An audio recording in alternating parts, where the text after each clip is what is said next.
JavaScript का basically हम overview लेते हैं कि जावास्क्रिप्ट काम क्या करती है और इसको बेसिकली किस तरह यूज़ किया जाता है। तो सबसे पहले तो हम एक फ़ाइल क्रिएट कर लेते हैं। CSS के फ़ोल्डर के अंदर ही हम जावास्क्रिप्ट की मैं नेम देता हूँ जावा स्क्रिप्ट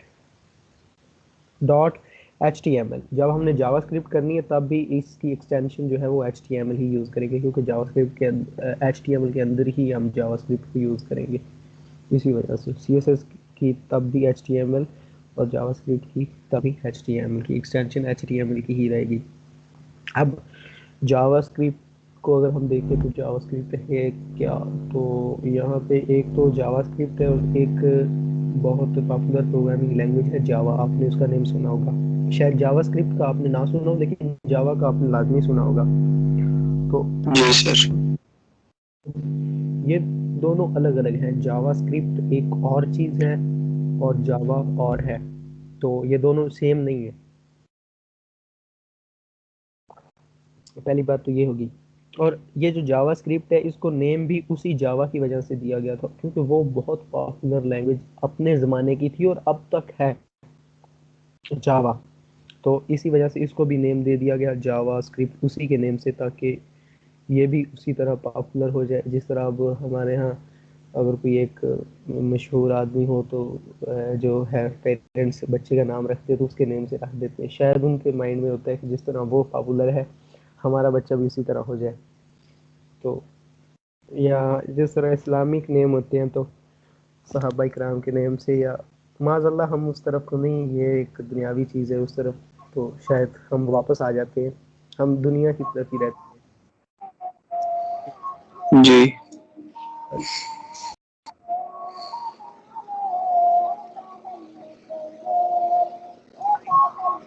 क्लाइंट साइड लैंग्वेज है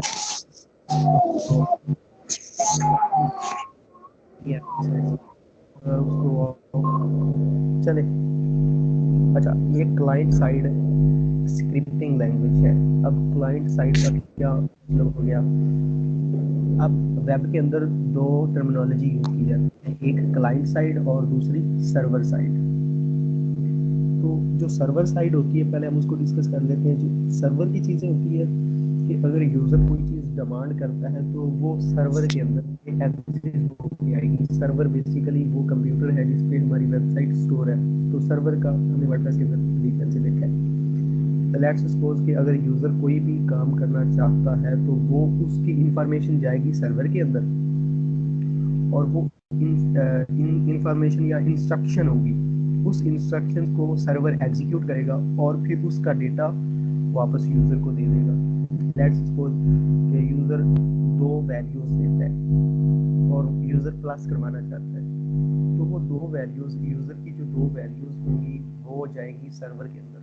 तो सर्वर के अंदर जो सर्वर एक कंप्यूटर है वहाँ पे जाके उन दो वैल्यूज को सर्वर प्लस करेगा और फिर प्लस करने के बाद यूज़र को दे देगा। तो यूज़र को वो नज़र आ जाएगा। सर, आपकी आवाज बहुत स्लो आ रही। अब तक जो पहले मैंने बताया है वो समझ आ गई, रिकॉर्डिंग पे है वो आप देख लेंगे। चले जी तो अब दो वो वैल्यूज जो प्लस होके यूज़र को मिल जाएंगी, तो ये सारा काम सर्वर ने किया। लेट्स सपोज कि अगर यहाँ पे सर्वर साइड के इफेक्ट भी होते हैं। अगर 100 लोग हैं और वो दो दो वैल्यूज को प्लस करवाना चाहते हैं और वो एक ही वक्त के अंदर सर्वर को वो चीज़ें दे देते हैं, तो सर्वर तो एक है और वो 100 लोगों को मैनेज करेगा और 100 लोगों को प्लस करेगा। इस तरह सर्वर पर लोडिंग आ जाएगी क्योंकि उसको 100 लोग यूज़ करने वाले होंगे। तो ये सर्वर साइड की चीज़ें हैं जिसके अंदर PHP बहुत सारी लैंग्वेजेस काम करती हैं। PHP भी करती है, .NET और दूसरी पाइथन और जावा जावा। ये जो जिस जावा की अभी हम इसको कंपेयर कर रहे थे जावास्क्रिप्ट का, वो भी काम करती है। बहुत सारी है, C++ भी करती है ये बैकएंड का काम। तो वो उस लिहाज से था क्योंकि जो भी चीज़ करनी है वो इंस्ट्रक्शन यूज़र इंस्ट्रक्शन देगा और वो सर्वर पे जाएगी और वहां से एग्जीक्यूट होके वापस आके यूजर को मिल जाएगी। लेकिन जो क्लाइंट साइड है, अब जावास्क्रिप्ट ये क्लाइंट साइड है, जो क्लाइंट साइड की चीजें होती हैं वो यूजर के ब्राउजर पर ही मिल जाती है। मतलब ये है कि अगर जिस तरह पहले हमने एग्जांपल ली कि यूजर दो वैल्यूज को प्लस करवाना चाहता है, तो अब ये दो वैल्यूज सर्वर पर नहीं जाएंगी, यूजर के ब्राउजर के अंदर ही वो प्लस होके यूजर को मिल जाएंगी। तो अब इस तरह ये भी बेनिफिट हो गया कि अब सर्वर तो एक है, तो अगर यूजर ज्यादा होंगे तो सबके पास अपना अपना ब्राउजर होगा, तो वो जो भी काम करना चाहेंगे उनके अपने ब्राउजर पर ही हो जाएगा। बात समझ आई ना?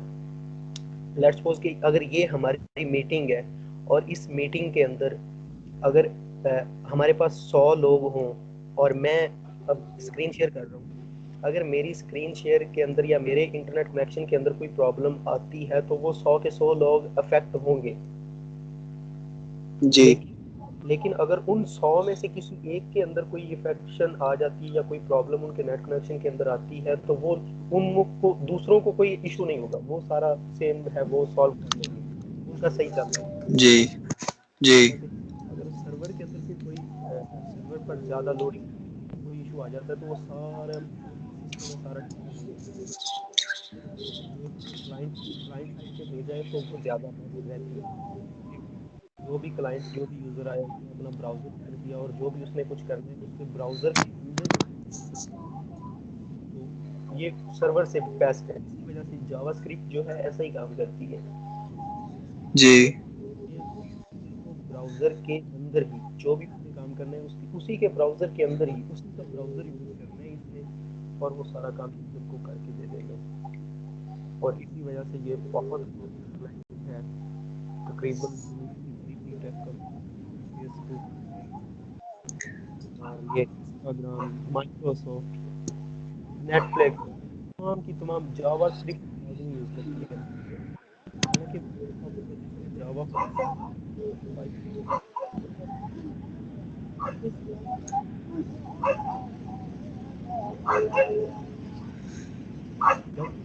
कोई भी यूज कर सकता है, लेकिन जावास्क्रिप्ट उन्होंने लाजमी यूज करनी है। तो ये बाहर कोई बाकी यूज, लेकिन जावास्क्रिप्ट को उन्होंने यूज करना ही करना है। तो इस वजह से, और ये है भी बहुत इजी है, इतनी मुश्किल नहीं है, बिल्कुल इजी और बहुत हम लैंग्वेज कैसी और प्यारी है कि जब आप स- लर्न करते हैं तो मजा आता है। सर बाकी आवाज नहीं आ रही। अच्छा अब आ रही है। जी।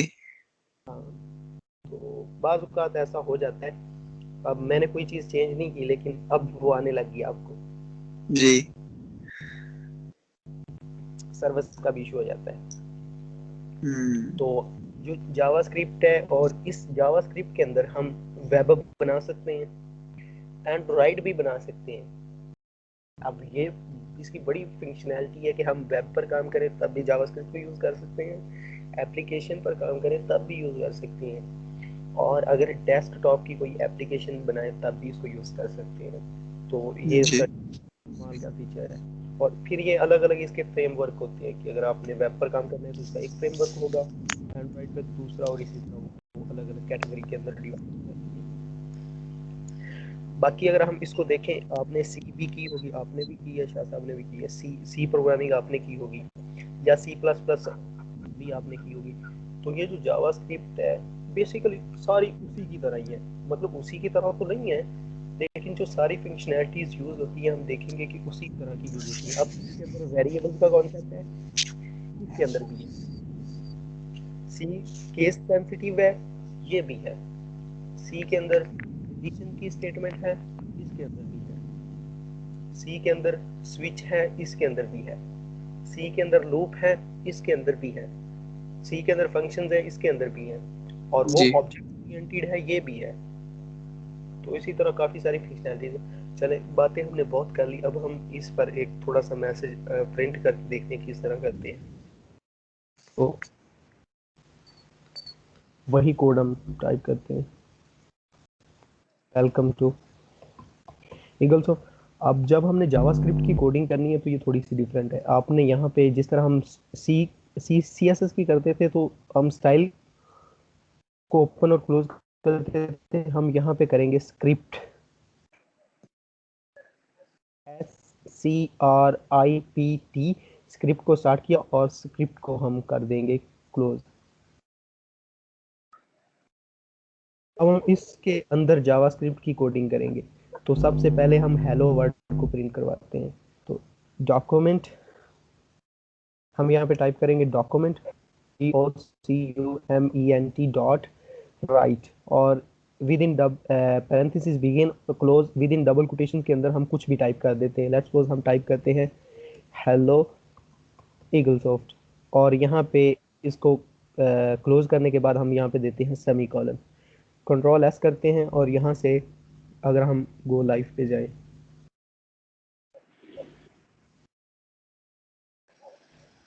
तो ये हमारे पास हमारी फाइल ओपन हो जाएगी।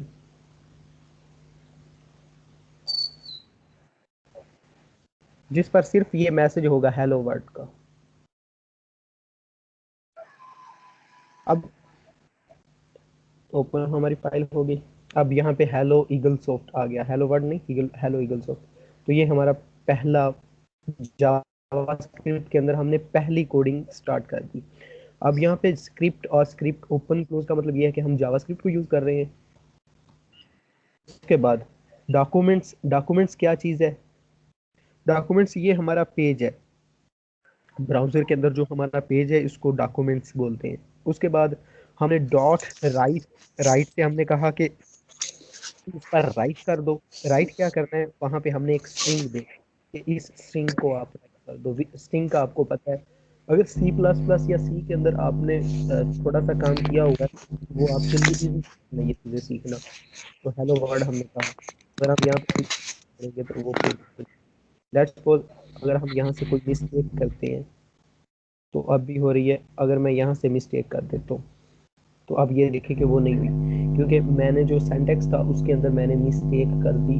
तो जब मिस्टेक की तो उसने कोई भी मैसेज नहीं दिया, अब यहाँ पे एरर आ गया। इसी तरह अगर आप जावास्क्रिप्ट के अंदर कोई भी मिस्टेक करते हैं तो वो उसने आपको आउटपुट नहीं देनी, और यहाँ पे ये आपको एरर शो भी करवाता है कि आपका एरर आ गया है। तो आप यहाँ से व्यू इंस्पेक्ट के अंदर जाएंगे, और व्यू इंस्पेक्ट के अंदर जाने के बाद आपको यहाँ पे ये एरर शो होगा। कंसोल के अंदर मैं इस राइट क्लिक करने के बाद यहाँ से इसका जो चेंज कर लेता हूँ और स्क्रीन में बड़ी करता हूँ। और अगर यहाँ पे हम कंसोल के अंदर जाएं, इसको भी मैं क्लोज करता हूँ, तो यहाँ पे ये देखें हमें एरर मिल रहा है। कंसोल के अंदर आपको एरर मिलेगा, एक तो ये कंसोल के अंदर आपको एरर मिलेगा। मैं दोबारा से इसको ठीक करता हूँ, कंट्रोल एस कर देता हूँ और इसको मैं कमेंट कर देता हूँ। तो अब मैं अगर इसको रिफ्रेश करूँ तो वो एरर ख़त्म हो गया। अनचेक रन टाइम, तो अभी भी वो एरर आ रहा है क्योंकि उसके अंदर कोई भी चीज़ अब हमने ऐड ही नहीं की, इस वजह से। और यहाँ पे एक तो हमारा यहाँ पे नोटपैड है, यहाँ पे ये हमारा टेक्स्ट एडिटर है। अगर हम यहाँ पे प्रैक्टिस करना चाहें तो यहाँ पे भी कर सकते हैं, और यहाँ पे हम कंसोल के अंदर भी कर सकते हैं कि अगर हम यहाँ पे लेट्स सपोज वही कोडिंग करें डॉक्यूमेंट डॉट राइट, और यहाँ पे हम कर दें चलें दिस इज एक, और ये, और अगर हम यहाँ पे दोबारा मुझे इसको चेंज करना पड़ेगा। अब ये मोबाइल व्यू के अंदर है, बेसिक इशू ये हो गया। दोबारा हम यहाँ पे लेके जाते हैं और इसको डेस्कटॉप इशू के अंदर लाते हैं। यहाँ पे क्लिक करने के बाद और इंटर हम करते हैं, तो यहाँ पे अगर हमने इंटर किया तो वो हमारी जो कमांड थी वहाँ पे प्रिंट होगी दिस इज ईगल्स ऑफ। तो कंसोल को भी यूज़ कर सकते हैं। दिस इशू मतलब बताने का मकसद ये था, अगर कोई आपका एरर आएगा तो वो कंसोल के अंदर ही आएगा। आप राइट क्लिक करने के बाद व्यू इंस्पेक्ट करें और कंसोल के अंदर आपका एरर जो है वो उसको चेक कर ले। दोबारा से हम इसको अनकॉमेंट कर देते हैं हेलो ईगल सॉफ्ट। अब हेलो ईगल सॉफ्ट आ गया। अब हम अगर यहाँ पे वेरिएबल्स की बात करें या डेटा टाइप की बात करें तो यहाँ पे अगर हमने कोई वेरिएबल को डिक्लेयर करवाना है तो हम यहाँ पे वैर का एक कीवर्ड यूज़ करेंगे, और उसके बाद मैं ए को एक वेरिएबल बनाता हूँ और इसके अंदर 3 को स्टोर करवा देता हूँ। अब हमारे पास वैर एक डेटा टाइप है जिसके अंदर ए वेरिएबल है और उसके अंदर स्टोर क्या है 3। तो यहाँ पे अगर मैं ए को प्रिंट करवाऊँ तो हमारी स्क्रीन पर 3 प्रिंट हो गए क्योंकि एक वेरिएबल थी। वेर एक इसकी डेटा टाइप है और इसके अंदर हम स्ट्रिंग भी स्टोर करवा सकते हैं, फ्लोट भी करवा सकते हैं और एक इंटीजर भी करवा सकते हैं। लेट्स सपोज कि अगर हम यहाँ पे इसको चेंज करना है, मैं इसको स्ट्रिंग के अंदर कन्वर्ट कर दूं, दिस इज इक्वल्स ऑफ और कंट्रोल एस किया और अब वो दिस इज इक्वल्स ऑफ आ गया क्योंकि वो स्ट्रिंग थी तो स्ट्रिंग को भी स्टोर उसने करना है और इसी तरह ये फ्लोट को भी इसमें स्टोर करना ही करना है 2.54 और 2.4, तो इस तरह उसने स्टोर कर लिया। आपकी अगर हम इसको दो वेरिएबल्स और दें और उनके अंदर सम करवाना चाहें तो वो करवा सकते हैं। वेरिएबल्स का ये कॉन्सेप्ट आप इसको यूज़ करना, अगर आपके पास सी प्लस प्लस या सी का वो होगा, बेसिकली होगा उसका नॉलेज, तो आप इसको यूज़ कर सकते हैं मज़ीद। अगर हम कंडीशंस की बात करें, लेट्स सपोज अगर हम कंडीशन चेक कर लेते हैं, यहाँ पे जो कंडीशन स्टेटमेंट होती है हम इसके अंदर 4 करते हैं और यहाँ पे हम इफ कंडीशन लगाते हैं a इज इक्वल टू 4, अगर a 4 हो तो क्या होना चाहिए, डॉक्यूमेंट डॉट राइट और हम मैसेज प्रिंट करवा देते हैं कि a इज 4 और ये तो इफ होगी, इसका आप जानते ही होंगे। और documents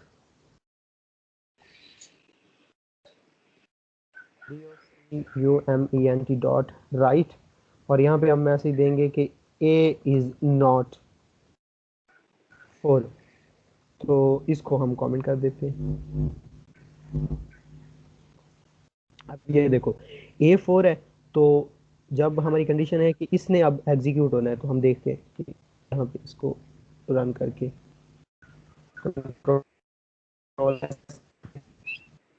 document right A is A4 है, तो यहाँ पे हमने एल्स इफ वेर फोर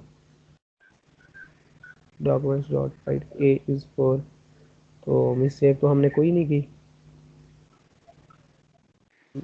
इसको व्यू इंस्पेक्ट के अंदर जाके कंसोल के अंदर चेक करते हैं कि कहाँ पे मिस्टेक है, तो यहाँ पे देखो कंसोल के अंदर HTML 13 उसने वो लाइन भी हमें बताई है कि लाइन नंबर 13 के अंदर एरर है, तो लाइन नंबर 13 हमारी कहाँ है, ये रही DOCU। ये देखो यहाँ पे डॉक्यूमेंट्स जो था उसके अंदर उसकी स्पेलिंग के अंदर हमने मिस्टेक की तो उसने हमें कुछ भी आउटपुट नहीं दी। तो इसी तरह अगर आप यहाँ पे अगर कोई मिस्टेक करते हैं फिर उसने आपको आउटपुट नहीं देनी, ये इसका जो है डिसएडवांटेज है।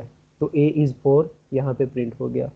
अगर मैं यहाँ पे a की वैल्यू चेंज कर दूँ तो अब a इज़ 4 तो नहीं रहा, ये तो फॉल्स हो गई कंडीशन, तो फिर इसने एग्जीक्यूट होना है। अब उसने कहना है कि a इज़ नॉट 4, तो a इज़ नॉट 4, तो ये यहाँ पे इसी तरह होगी। जिस तरह हम स्विच यूज़ करते हैं स्विच को भी हम यहाँ पे यूज़ कर सकते हैं, तो फिलहाल मैं उसको यूज़ नहीं कर रहा। अब हम चलते हैं लूप के अंदर, लेट देखते हैं कि लूप को किस तरह हम कॉल करते हैं। तो फॉर के अंदर हम जाएंगे और यहाँ पे हम वेर ले लेते हैं आई, और आई को हम स्टार्ट कर लेते हैं कहाँ से, 0 से। फॉर जिस तरह हम वहाँ पे यूज़ करते थे उसी तरह ही हम यहाँ पे यूज़ करेंगे और आई को हम less than or equal to 10 करवा देते हैं कि हम 10 टाइम इसको एग्जीक्यूट करवाना चाहते हैं और आई के अंदर एक दफ़ा हम हर टाइम एक एक प्लस करते जाएंगे। और यहाँ पे हम डॉक्यूमेंट डॉट राइट करते हैं और यहाँ पे हम आई को प्रिंट करवा देते हैं। अब ये देखो हमारे पास एक लूप बन गया जिसने एग्जीक्यूट होना है और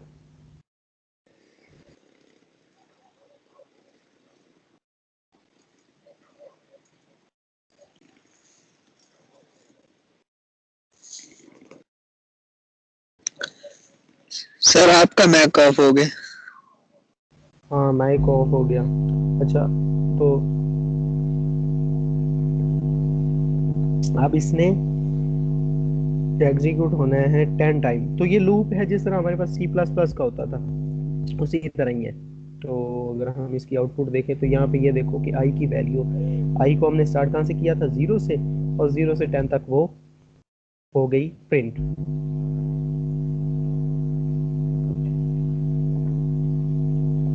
अब ये तो हो गया। अब यहाँ पे ये देखो कि अगर हम यहाँ पे कोई भी प्रिंट चीज करेंगे तो ये जावास्क्रिप्ट की होगी। अब अगर हम इसके अंदर HTML को इन्वॉल्व करना चाहें तो वो हम किस तरह कर सकते हैं? तो HTML को इन्वॉल्व करने के लिए हम यहाँ पे प्लस प्लस का जो सिंबल है उसको यूज करेंगे, और उसके बाद हम डबल कोटेशन देंगे। और यहाँ पे अगर मैं बी आर का पता है आपको कि क्या होता है? ब्रेक करता है। तो अब हमने इसको बी आर का टैग यूज किया तो यहाँ पे ये देखो उसने ब्रेक कर दिया। यानी एक दफा स्टेटमेंट आती थी और वो प्रिंट होने के बाद ब्रेक, और नेक्स्ट आई, प्रिंट हुई, ब्रेक, और इसी तरह ये चलता रहा। हम ये काफ़ी अहम है कि अगर आपने एक स्टेटमेंट के अंदर अगर HTML की कोई स्टेटमेंट यूज़ करनी है तो प्लस का साइन यूज़ करेंगे, कॉन्कैटिनेशन साइन इसको बोलते हैं, और फिर उसके अंदर HTML को यूज़ कर देंगे। तो ये हमारे पास लूप हो गया। अब हम आते हैं फंक्शंस की तरफ। मैं बहुत सारी चीज़ें एक साथ करवा रहा हूँ क्योंकि हमने इसका ओवरव्यू लेना है। तो ये अपने आप के अंदर बहुत बड़ी चीज़ें हैं। अब ये आप लूप की ही एग्जांपल ले लें, अगर आपने C++ की होगी तो लूप एक बहुत बड़ा फंक्शन है। तो मैंने जस्ट आपको यूज़ करना सिखाया है कि किस तरह हम यूज़ कर सकते हैं, और ये सिंपल है, इतना कोई मुश्किल नहीं है। अगर हमने एक फंक्शन बनाना है तो बेसिकली तो आपको पहले सारी इन्फॉर्मेशन होनी चाहिए कि फंक्शन होता क्या है, क्या काम करता है। तो इसी वजह से, लेकिन अगर हमने इसके अंदर एक फंक्शन बनाना है तो अगर आपको नहीं भी समझ तो इंशाल्लाह फंक्शन की समझ आपको आज आ जाएगी। यहाँ पे हमने फंक्शन अगर जावास्क्रिप्ट के अंदर बनाना है तो हम नेम यूज़ करेंगे। फंक्शन एक कीवर्ड है, उसके बाद हम देंगे फंक्शन का नेम। तो यहाँ पे मैं नेम दे देता हूँ और उसके बाद आप पैरेंथेसिस बिगिन और क्लोज, और यहाँ पे फंक्शन की बॉडी आ जाएगी। ये फंक्शन का कीवर्ड है, ये उसका नेम है, और यहाँ पे उसकी बॉडी है। तो यहाँ पे इस पूरे फंक्शन के अंदर, इसकी बॉडी के अंदर आप जो काम करना चाहें वो करवा सकते हैं। लेट्स सपोज हम डॉक्यूमेंट्स डॉट राइट करना चाहें और यहाँ पे मैसेज दे दें दिस इज फंक्शन, और इसको हम क्लोज कर दें। अब ये फंक्शन का नेम है और इसके अंदर यहाँ पे 100, 200, 1000, 2000 जितनी भी कमांडें हो सकती हैं। अब इस कमांड को हम इस नेम के ज़रिए एक्सेस कर सकते हैं। और अगर हम यहाँ पे डॉक्यूमेंट्स डॉट राइट करें और यहाँ पे हम नेम फंक्शन, उस फंक्शन को अगर हम कॉल कर दें तो फंक्शन का नेम क्या था? नेम ही था। तो अब ये देखो दिस इज फंक्शन अनडिफाइंड। तो अनडिफाइंड कैसे हो गया? चले फंक्शंस और अनडिफाइंड, हम इसको रिफ्रेश कर लेते हैं। हम वैसे अगर इसको यूज़ करें नेम और इस तरह, तो दिस इज़ फंक्शन। तो फंक्शन को कॉल करने का मेथड आपको पता है कि वहाँ पे हम इस फंक्शन को, एक तो हम प्रिंट करवा रहे थे, हमने वहाँ पे दो चीज़ें की थी। एक हमने फंक्शन को प्रिंट करवाया था, दूसरा फंक्शन को कॉल भी किया था। तो जो हमने कॉल किया था वो तो ठीक तरह प्रिंट हो गया, दिस इज फंक्शन। लेकिन जब हमने प्रिंट करवाया था तो प्रिंट के अंदर हमने ये एक दे दी थी वैल्यू, तो ये कोई वैल्यू बनती ही नहीं थी, ना तो ये स्ट्रिंग थी ना नंबर था। तो इस वजह से उसने कह दिया कि ये अनडिफाइंड है। तो फंक्शन को आप इस तरह करेंगे। तो इसी, अगर आप इसके अंदर मैं एक और दे दूँ कमांड, तो यहाँ पे सेकंड लाइन, तो यहाँ पे ये सेकंड लाइन होगी। और इसके अंदर अगर हम HTML का टैग देना चाहें तो यहाँ पे हम दे सकते हैं br, और यहाँ पे ये सेकंड लाइन के अंदर चला गया। तो यहाँ तक आप फिलहाल इसको करें। नेक्स्ट हम इसके अंदर कुछ इवेंट्स हैं, इवेंट्स भी होते हैं, और कुछ एक अलर्ट की चीज़ें, अलर्ट फंक्शन होते हैं, प्रॉम्प्ट और ये अलर्ट और इवेंट्स। इवेंट्स काफ़ी इंपॉर्टेंट है और फंक्शंस भी काफ़ी इंपॉर्टेंट है, इनको यूज़ किया जाता है। ज़्यादातर इवेंट्स को, जावास्क्रिप्ट को इवेंट्स के लिए ही यूज़ किया जाता है वेब के अंदर। तो उसको फिर हम देखते हैं। जी सर। बेसिक आज भी हमने जावास्क्रिप्ट को काफ़ी ओवरव्यू कर लिया। जी सुबह से इंशाल्लाह देखते हैं। ठीक है।